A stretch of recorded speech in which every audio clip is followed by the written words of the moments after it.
Okay, WAGONJON sent me some stuff he'd napped out and wanted me to try to thin them out a little bit more. As you can see, it's kind of heavy, and I'm going to see what I can do with my moose here. So I wanted to take a shot of these before I went after it. This one's pretty thin, John. I think I can thin it down more. And this one's pretty heavy. I mean, these are functional tools, work great as choppers, but yeah, they're kind of heavy. So let me go at it and see what I can do, and if I get anything made, I'll shoot some more video and maybe I'll post it up so you can see it.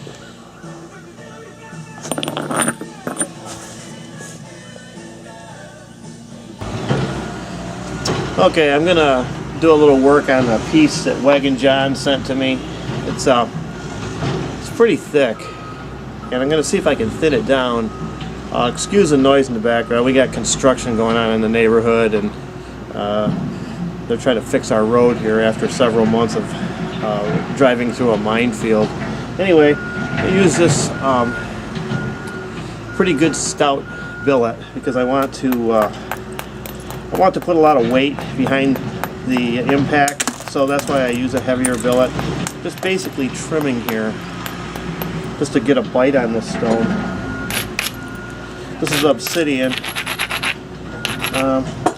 Let's see what we can do. Really tough. Okay. There's a thinning flake right there. Have to really wax this stuff when it's as thick as this. I'll just keep the camera rolling here while I do a little thinning.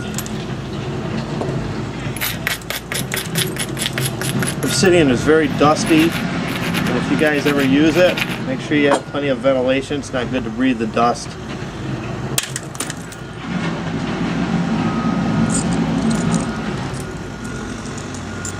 Another thinning flake there. Does a lot of good towards getting this piece down to a manageable thinness. So that cleared out a lot of that area. What I might do is, oh, a little more of it fell off. Just try to keep thinning this side a little bit, and then I'll flip it over and go for the other side. I'll tell you, these guys are so noisy out here. But I'd rather see them doing it than not doing it, because they beat our vehicles to death on this road. Okay, here's another nice big thinning flake. We can catch one over in this area here. Basically just popping it. You notice I'm not trying to land hard into the stone, but I'm trying to catch the edge and pop the flakes off, as you can see. I hope this is helpful to you, John. I know that you've been struggling with the thinness thing, and all of us that nap at one point or another in our napping experience struggle with thickness. It's just the nature of the beast. This is coming along pretty good now. It's already half as thick as it was, just with a few flake removals. You see how the bigger scars show up there. This is some really soft obsidian. I told John that it was very, very delicate. So I was making one yesterday out of a stone almost this size. This is what I ended up with. Nice thin little piece. But what happened was I was transferring it from one hand to another, and I dropped it on the floor and broke it in pieces. This is all I got left. So it looks alright, and it's kind of got a little flute. I don't know how well you can see it right up the bottom there. So it's a Paleo Preform. It's actually a very sharp functional blade. Okay, back to this. So far, all I've had to use is just percussion. As this thins out a little more, I might have to pressure flake the edge a little. Okay. Yeah, this is pretty heavy up here, so I just abrade down and then across. Hopefully I can catch the edge of it here.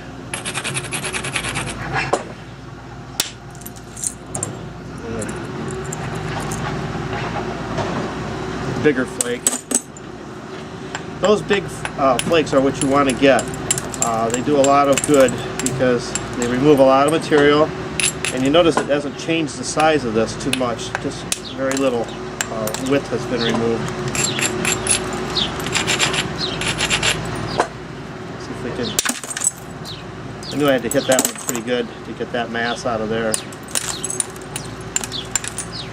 Come back the other way. This is how I nap all my points. You notice I use the billet straight down. Works really good, it gives me accuracy, and it does good removals.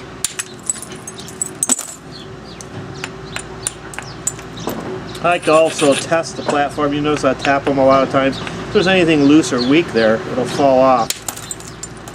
So it's a good idea to always make sure before you hit that big hit into that piece, to test your platform a little bit.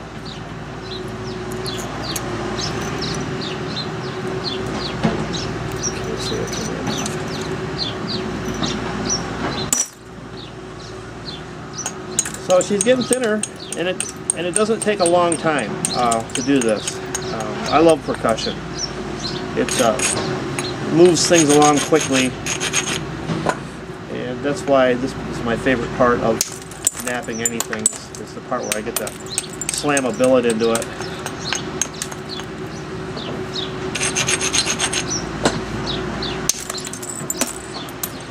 It's a little bit irregular. I don't know how well you'll see it, but there's a ripple inside this stone. I'm going to try to shoot one back across to meet it.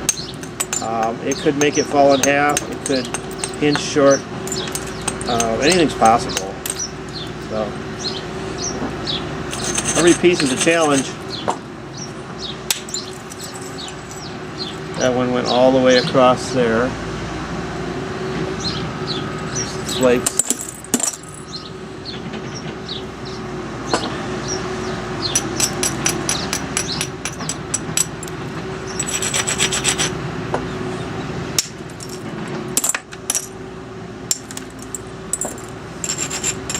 Sometimes you just gotta let the billet just land on the piece, and the weight of the billet does the work. You don't have to slam into it too hard, especially as they get thinner. I'll stop here shortly and show you how much thinner this piece is already. If you remember at the beginning how really thick it was.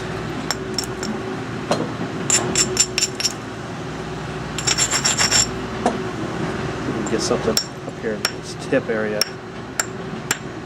Being really careful. Now notice I support the base when I hit up around the tip, because end shock is a bad thing.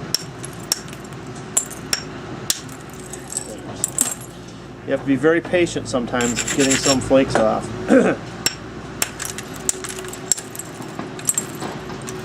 That one kind of crumbled a little bit, but not bad enough to cause a real problem.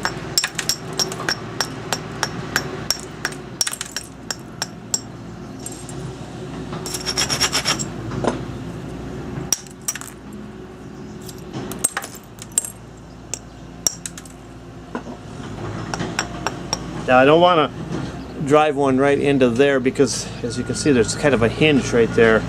So what I'm going to do is I'll trim that away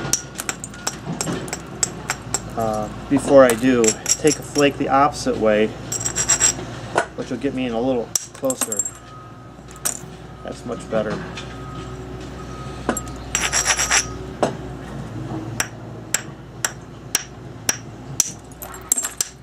See, that's what I talk about being patient.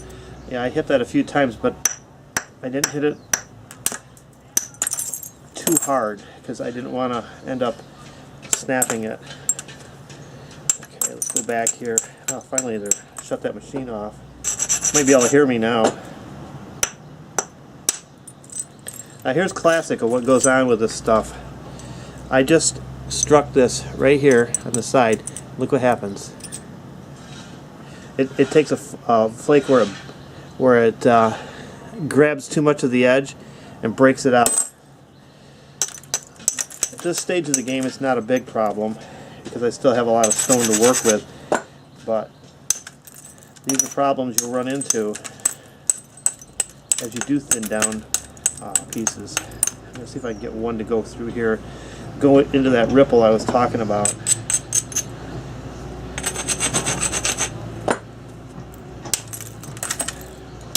Okay, that was a good one. That went right across the stone, and it did a lot of really good thinning. So I'll just trim this up, trim this tip back to get the profile back in line.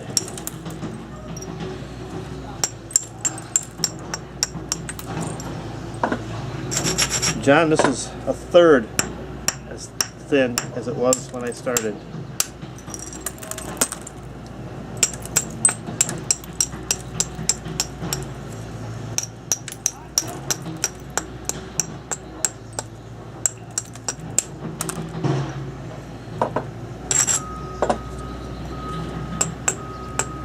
Little high spot there. Before I take a flake in this area, I need to take that down.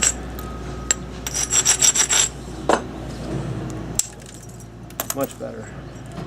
Come across here. Okay, I'm pretty satisfied.